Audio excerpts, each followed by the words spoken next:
मी यशवंत पिवलकर, जे नाव गेले 4-5 महिने कदाचित माझ्या कल्पनेप्रमाणे ऑक्टोबर 24 पासून हे नाव पेपरला यायला सुरुवात झालेली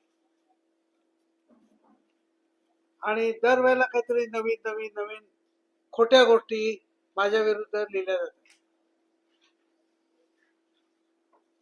आता ज्या वेळेला मला पहिल्यांदा कळलं त्यावेळेला मी परदेशात होतो. त्यावेळेला मी पहिल्यांदा जेव्हा मला कळलं तेव्हा मी परदेशात होतो. त्या दिवशी सिडकोवर यांनी मोर्चा नेला होता आणि सिडकोवर मोर्चा नेऊन तिथे कॉन्फरन्स करून माझ्या विरुद्ध नाही त्या गोष्टी त्यांनी गडबड केलेली आहे आणि ही माझी आणि माझ्या फॅमिलीची बदनामी.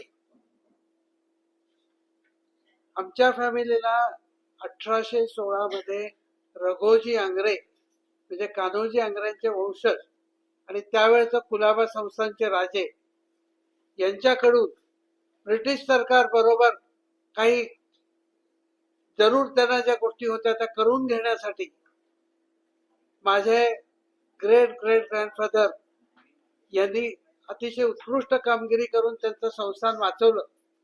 याच्यासाठी त्यांनी इनाम दिलं.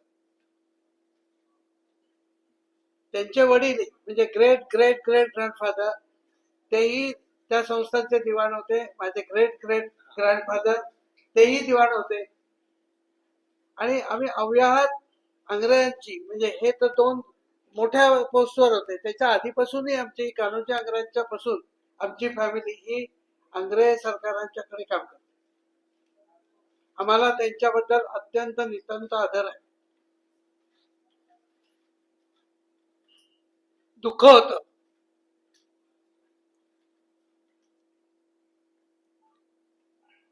की आम्हाला म्हणतात ब्रिटिश सरकारची लाचारी केली नाही, कधीच नाही.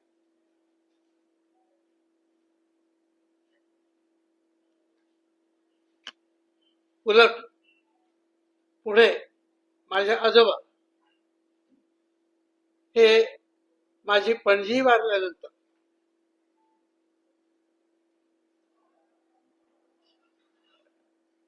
त्यांचं इनाम त्यांनी रद्द केलं ब्रिटिश सरकारने. कारण का आम्ही आंग्र्यांच्या बरोबर काम करत होतो. इनाम रद्द केलं. मग माझ्या आजोबाने त्यावेळेच्या ठाणे कोर्टामध्ये, कारण त्यावेळेला अलिबागला कोर्ट नव्हतं, ठाणे कोर्टामध्ये एक केस दाखल केली. कुठली केस दाखल केली तर डिक्लरेशनची केस. डिक्लरेशनची केस म्हणजे काय की हे जे काही इनाम आम्हाला दिलेलं आहे ते वंश परंपरेने आपण जसं काय जे काष्ट पाषाण वगैरे वगैरे असं एक मराठीत स्पेसिफिक त्याचा उल्लेख आहे. म्हणजे थोडक्यात राईट ऑफ सॉइल आम्हाला दिलेले. अशा तऱ्हेची आम्ही केस दाखल केली. ती केस पुढे 1935 मध्ये केस नंबर 56 ऑफ 35 त्यावेळेचं सुप्रीम कोर्ट म्हणजे प्रिव्ही काउन्सिल मध्ये गेली आणि त्या ठिकाणी आम्ही 1936 साली ती जिंकली. लंडनला तो बघा किती वर्ष ही जमीन आमची आहे. त्याच्यानंतर पुढे इनाम ॲबॉलिशन ऍक्ट आला. त्या इनाम ॲबॉलिशन ऍक्टच्या प्रोव्हिजन प्रमाणे आम्हाला तो लावण्यात आला. कारण का आमच्या जमिनी या आमच्या मालकीच्या आहेत, वंश परंपरेत आहेत, जमिनीची मालकी आमच्याकडे दिलेली आहे. त्याच्यामुळे आम्हाला इनाम सरंजामचा ऍक्ट लागत नाही. हे त्याच वेळेला ठरलेलं आहे. त्याचे रेझोल्युशन झालेले आहे. हे सगळं डॉक्युमेंटेशन आहे आणि आम्हाला हे इनाम होतं ते 52 सालच्या इनाम ॲबॉलिशन ऍक्ट प्रमाणे सरकारकडे गेलं. पण सरकार जमा झालं नाही. काय झालं तर इनाम ॲबॉलिशन ऍक्टच्या सेक्शन 4 प्रमाणे आमचे इनामी राईट म्हणजे जनतेकडनं टॅक्स वसूल करणे तो आम्ही घेणे किंवा आमच्या जमिनीला टॅक्स वसणे ह्या ज्या काही आमच्याकडे अधिकार होते kind of sovereign rights of the land ते कमी झाले. कारण भारत सरकारचं धोरण होतं की सगळ्यांना एकत्र आणायचं. पण आमच्या जमिनी सेक्शन 5 प्रमाणे होल्डर म्हणून आम्हाला ते परत दिला गेला. होल्डर म्हणजे कुठला, तर BLR कोड, त्याला बॉम्बे लँड रेव्हेन्यू कोड होता त्या काळामध्ये. आणि त्यांना जी काही डिग्री दिली जाते तर त्याच्यासाठी यांच्याकडे सगळं इन्फ्रास्ट्रक्चर आहे की नाही वगैरे वगैरे अशा रीती मी तिथे केलेल्या आहेत. त्यांना व्हिजिट केलेल्या आहेत, त्यांच्या रेकमेंडेशन केलेल्या आहेत. मी एक व्यवस्थित रिड्रेसल कमिशनचं जे काही कमिशनर असतात, म्हणजे कमिशनर म्हणजे काय असं मोठं हे नसतं, पण रिड्रेसल कमिशनचा कमिशनर म्हणजे टेक्निकल जी मदत लागते हायकोर्टाच्या लेवलच्या मुंबई मध्ये असलेल्या ह्याला, ती माझ्याकडे काही कामा येत असत, ती मी करत असे. म्हणजे मला कायद्याची माहिती आहे, मी कायदा शिकलेलो आहे. मास्टर्स ऑफ टाउन प्लॅनिंग करताना लँड रिलेटेड लॉ सगळे मी शिकलेलो आहे आणि ते मी खाली माझ्या आर्किटेक्चरच्या विद्यार्थ्यांना शिकवले. त्यामुळे लँडचे रिलेटेड ऍक्ट मला फक्त आमचे वकील साहेब घालतात तसा काळा कोट घालायची परवानगी नाहीये. आणि मी उगीच खोटा घालूनही फिरत नाही, नाही तर मी फिरू शकलो असं, यांच्यावर काळा कोट घालून बसू शकलो असं. पण I know this has got special significance. I am not suppose to use this, so I am not using it. माझ्या सूट मध्ये एकही काळा सूट नाहीये, तर मी वकील नाहीये असं आहे. तर अशी ही परिस्थिती आहे. आणि असं असताना हे अतिशय क्लेशकारक आहे. काय कारण आहे? मला तरी काय कारण आहे सगळं उद्योग करायचे? पण आज मी मुद्दाम ही जेव्हा ट्विट पाहिली तेव्हा मी माझं तिकीट कालच कॅन्सल करून घेतलं. मी पुण्याला आलो, येताना सकाळी जाऊन त्यांना सांगितलं की माझं तिकीट कॅन्सल करा. कालच्या सकाळी माझं ऑस्ट्रेलियाचं तिकीट माझ्या बायकोचं कट होतं. आम्ही दोघंही जाणार होतो, पळून जाणार नव्हतो. आम्ही काय असे रणछोडदास नाहीये.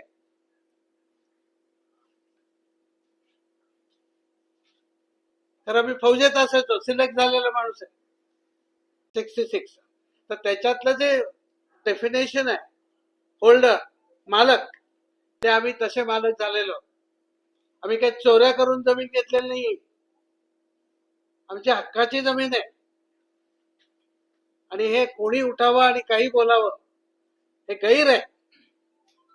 आणि एखादा ज्या वेळेला खासदार आमदार जेव्हा बोलतो, तो जनतेचा प्रतिनिधी आहे, लर्नेड माणूस आहे, त्याला लॉची माहिती असते. अगदी जरी शिकला नसला तरी त्याला माहिती असते काय केलं जातं, जग कसं चालतं, सरकार कसं चालतं याची माहिती झालेली असते. आणि अशा माणसांनी असे आरोप करावेत हे खरोखर दुर्दैवी आहे.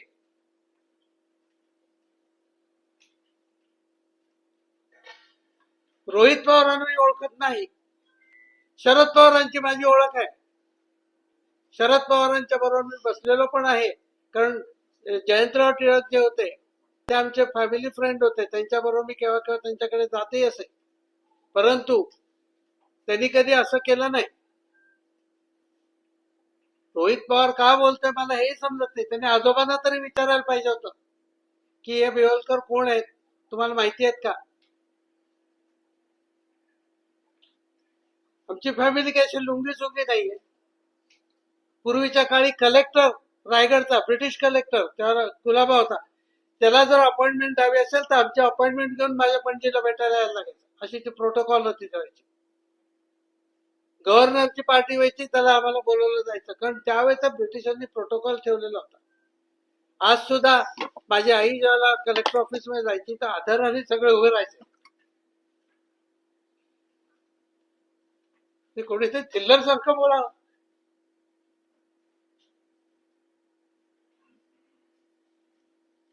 सहन होत नाही मला. आता कालच त्यांनी ट्विट केलं की मी पळून जाईल. कशाला पळून जाईल? कोणाची चोरलेली जमीन नाहीये.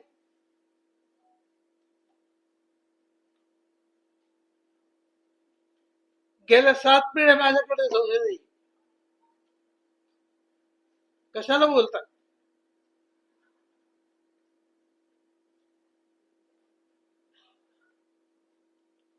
आणि अटक करावी, आता बसलोय ते या बरोबर अटक करायला. आणि कुठल्या ग्राउंडवर तुम्ही मला अटक करणार? हे काय मोगलाई लागले? अटक करा. अरे काहीतरी बोलताना तारतम्य बाळगा.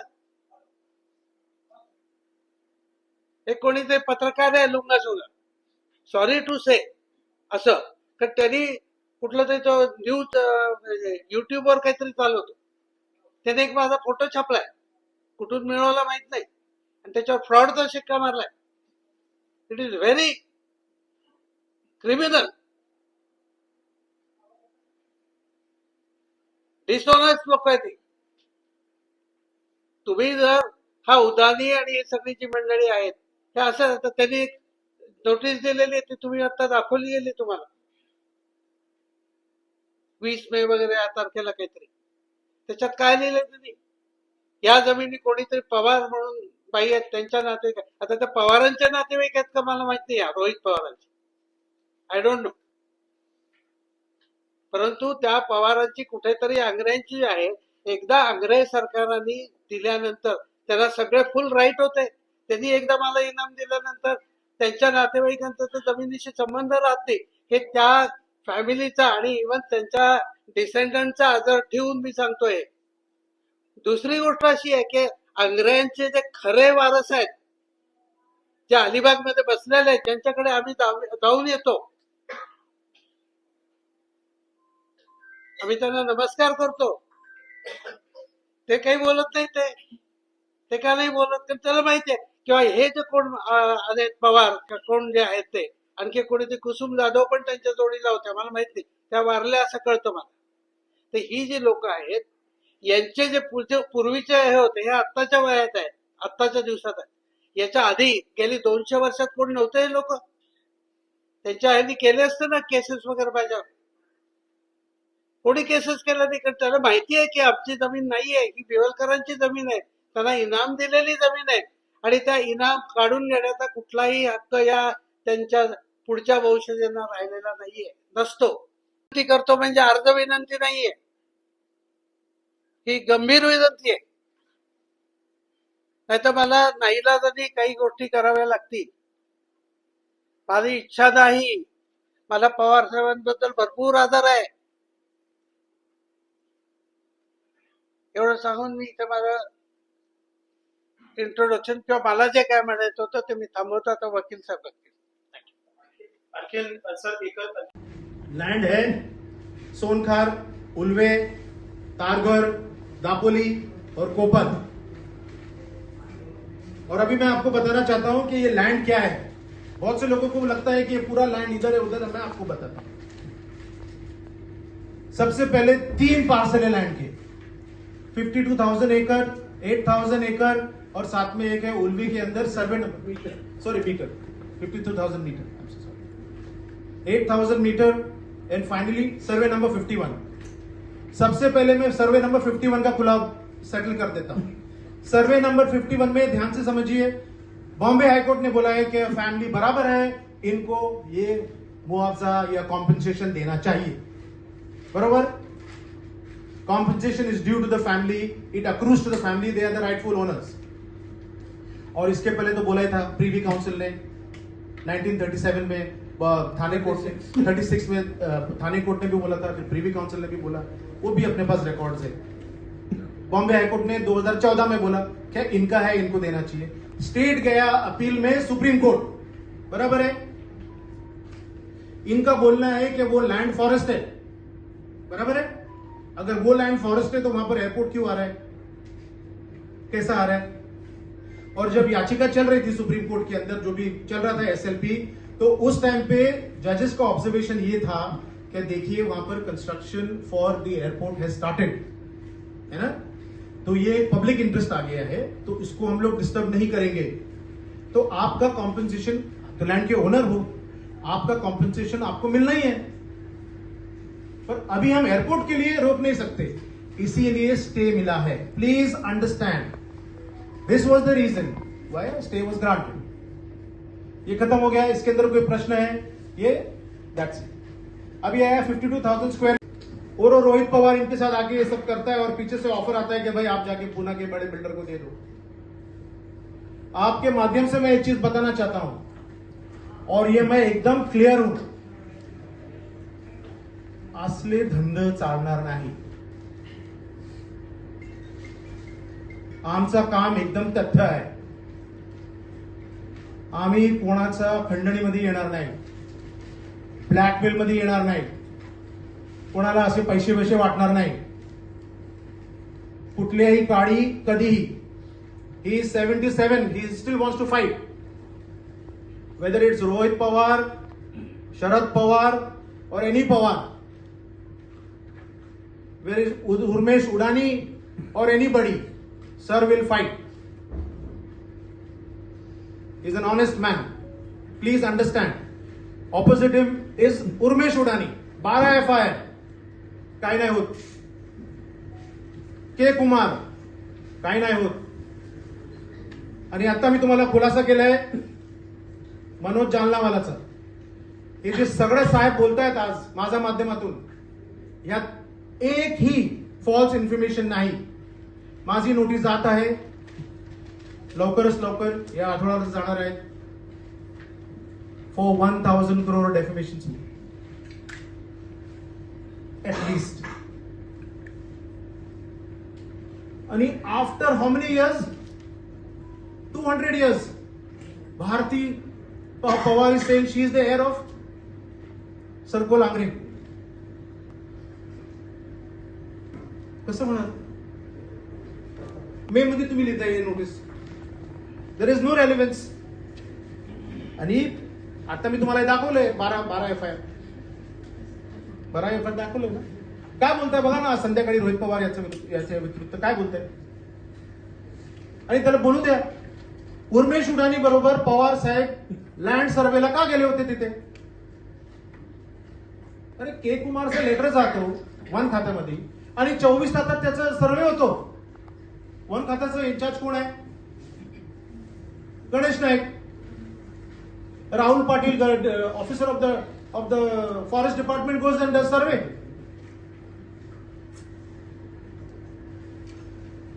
खाली भपका बनाने का है, सांप को डराने का है, उनका जमीन लेने का है, उसके अलावा और कुछ भी नहीं है.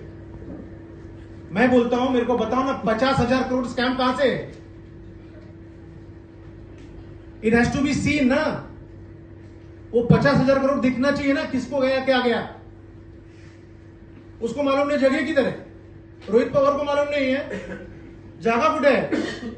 त्याला मंत्रालयाची परमिशन केव्हा होते, कुठे जाते. आता सध्या पहिलं काय होतं, फाईल जायचं. आता सगळं काय डिजिटल आहे.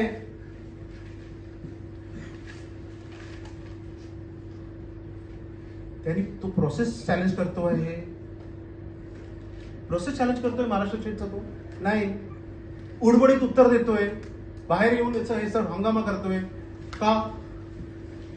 आणि बोलत नाही ना तो बोलायचं ना त्यांनी. उर्मेश उडानी माझ्या बरोबर यात आहे आज, हे आणि माझे ग्रँडफादर एकत्र आहेत, बोलायचं ना. ते काय तिथे लपवायचं? आम्हाला ते फोटो दाखवले तुम्हाला ना आज आम्ही. तुम्ही का नाही बोलताय? स्पष्टपणे बाहेर या ना. मग तुम्ही आमचं काढताय. हे बघा आहे ना तुमच्या समोर घट्टा. ही फक्त ऑर्डर्स आहेत आणि प्रोसिडिंग पेपर्स आहेत. आणि दे ऑल सर्टिफाईड. असं नाही उर्मेश उडानीने जसे बनवले पेपर तसले पेपर नाहीत हे. Thank you very much for your time. माझं नाव ऍडव्होकेट तन्वीर निजाम. निजाम NIZAM साहेब.